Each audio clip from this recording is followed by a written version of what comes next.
Are you a man in finance? Or do you simply want to look like a Manhattan-residing, nepotism-riding junior analyst? Well, if so, you're in the right place.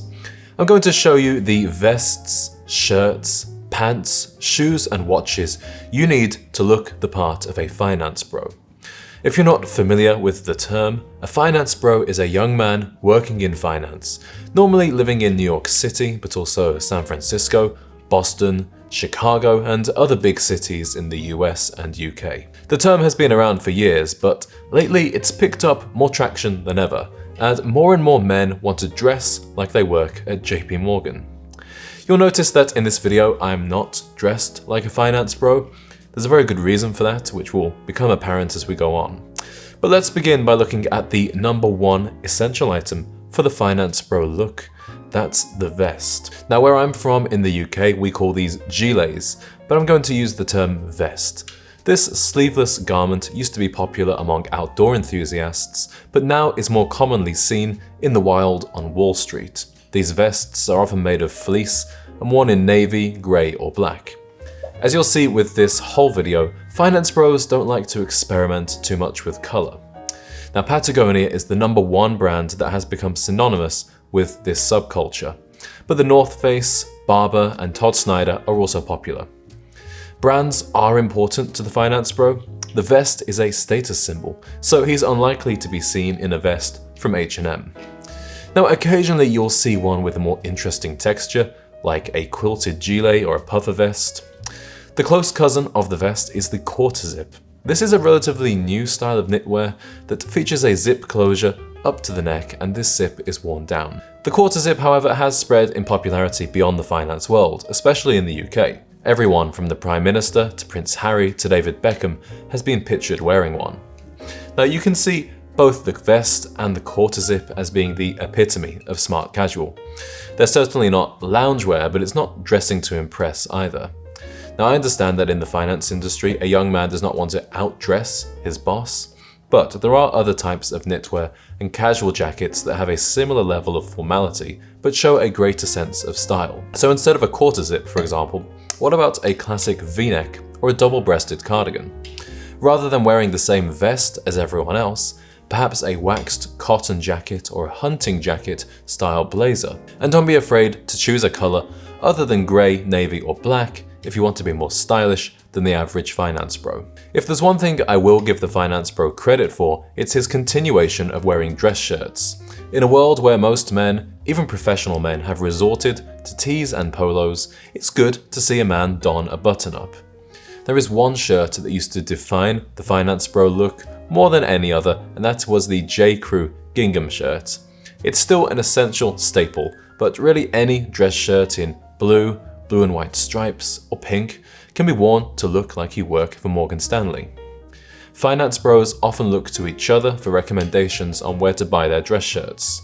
Charles Tyrwhitt is a really popular choice right now because it offers good value for money and a wide selection of patterns. Vineyard Vines is a very popular choice for US finance bros, particularly their on-the-go shirt, which is made of performance fabric. Now, not a lot of finance bros follow this, but in my opinion, a shirt with a button-down collar always looks better if worn without a tie, and finance bros rarely wear a tie.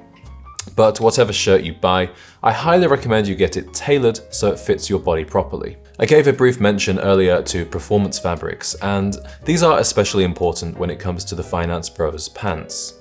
Now, the finance bro almost exclusively wears modern, flat front, low-rise chinos, and he loves a stretchy, technical fabric. The most iconic finance bro pant is the Lululemon Commission pant. They come in a few different neutral colors and can be easily interchanged with the shirts and vests in his closet. Although performance fabrics are meant to be comfortable, I once went into a Lululemon store to try these on for myself, and they felt horrible to me, but just my opinion. But to improve on the finance bro style, I would skip the technical fabrics and choose dress pants made of real fabrics like wool. Now, a lot of people hear the word wool and they already start overheating, but the truth is, high quality wool can be very lightweight and breathable, easily adapting to the temperature of your environment. Or you can choose cotton, linen, or linen blends in the summer. Don't be afraid to add a bit of flair to the look with high-rise pants, pleats and side adjusters or suspenders instead of belts. Or break the mold by wearing olive green, brown, and even burgundy colors. Finance bros are somewhat divided into two camps when it comes to their footwear. The more formal offices still expect dress shoes to be worn, but running shoes are acceptable at many. Now let's talk about dress shoes first. The finance bro's footwear rotation is about as varied as his Sweetgreens order. He will wear the same brown or black Oxfords and Derbys, often with some broguing, all year round. Now in the summer you might see the odd loafer, and in his downtime he goes for boat shoes, even when a boat is nowhere near in sight. Now I encourage you to improve on this style by wearing a less commonly seen classic style of footwear, like a Chelsea boot, a brogued boot, or a double monk. For the finance bro who wears sneakers, Allbirds is the most popular brand right now. That's because they combine comfort with a minimalist design. A lot of people in the healthcare industry wear Hokas, but frankly, they have big logos and an even uglier design, which makes them too casual for most banks. So gents, if you've seen my videos before, you know how I feel about wearing running shoes when not working out. I think it's a bad idea, and I know what it's like to commute by foot. In London and New York, I used to walk 30 minutes each way to work, wearing my leather dress shoes, and my feet are still here. Just make sure you buy high quality leather dress shoes. Spend $200 or more for a Goodyear welted pair, and they can literally last you a lifetime. Now, finance bros like nice watches, and they have the money to buy them, or at least their dads do. However, they are conscious and aware that everyone in the office will know exactly how much their timepiece costs. And it's not a good look to have a better watch than your boss. So many finance bros in their 20s will go for a mid-level brand like Tag Heuer, Tudor, or Montblanc. As for the style, a steel, bracelet, field, or dive watch is the most popular choice. However, some finance bros forgo the classic wristwatch in favor of an Apple Watch or fitness tracker. There's somewhat of an overlap between being obsessed with finance and being obsessed with personal health metrics. Now, I don't like wearing these devices because I don't think they look good, but I am about to start wearing one as part of an experiment I'm doing for an upcoming video, so look out for that. Despite the high salaries of the finance industry and the often wealthy families finance bros come from, their style is not particularly flashy. Instead, the aim of the finance bro is more to blend in than to stand out.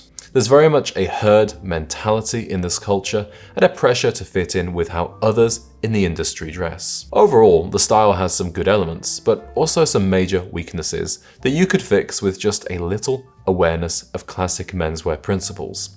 So if you do work in finance, I encourage you to add some personality to your outfits using the suggestions I made in this video. If you're getting serious about the way you dress, perhaps you want to level up in your career, you're entering a new industry, or you're an entrepreneur and you need to look the part, you may need some help. That's why I am opening up my diary and offering one-on-one style consultations for my viewers. If you're like some of my existing clients, you might want to save yourself the time and headache of creating a new look and instead get easy answers and suggestions for how to dress better that are specifically made for you. We talk about what you're currently wearing, the image you want to portray, and the clothes, accessories, and grooming that will help you get there. So if that sounds interesting to you, click the link in the description where you can book your first session with me today. Thank you for watching today's video, and I'll see you in the next one.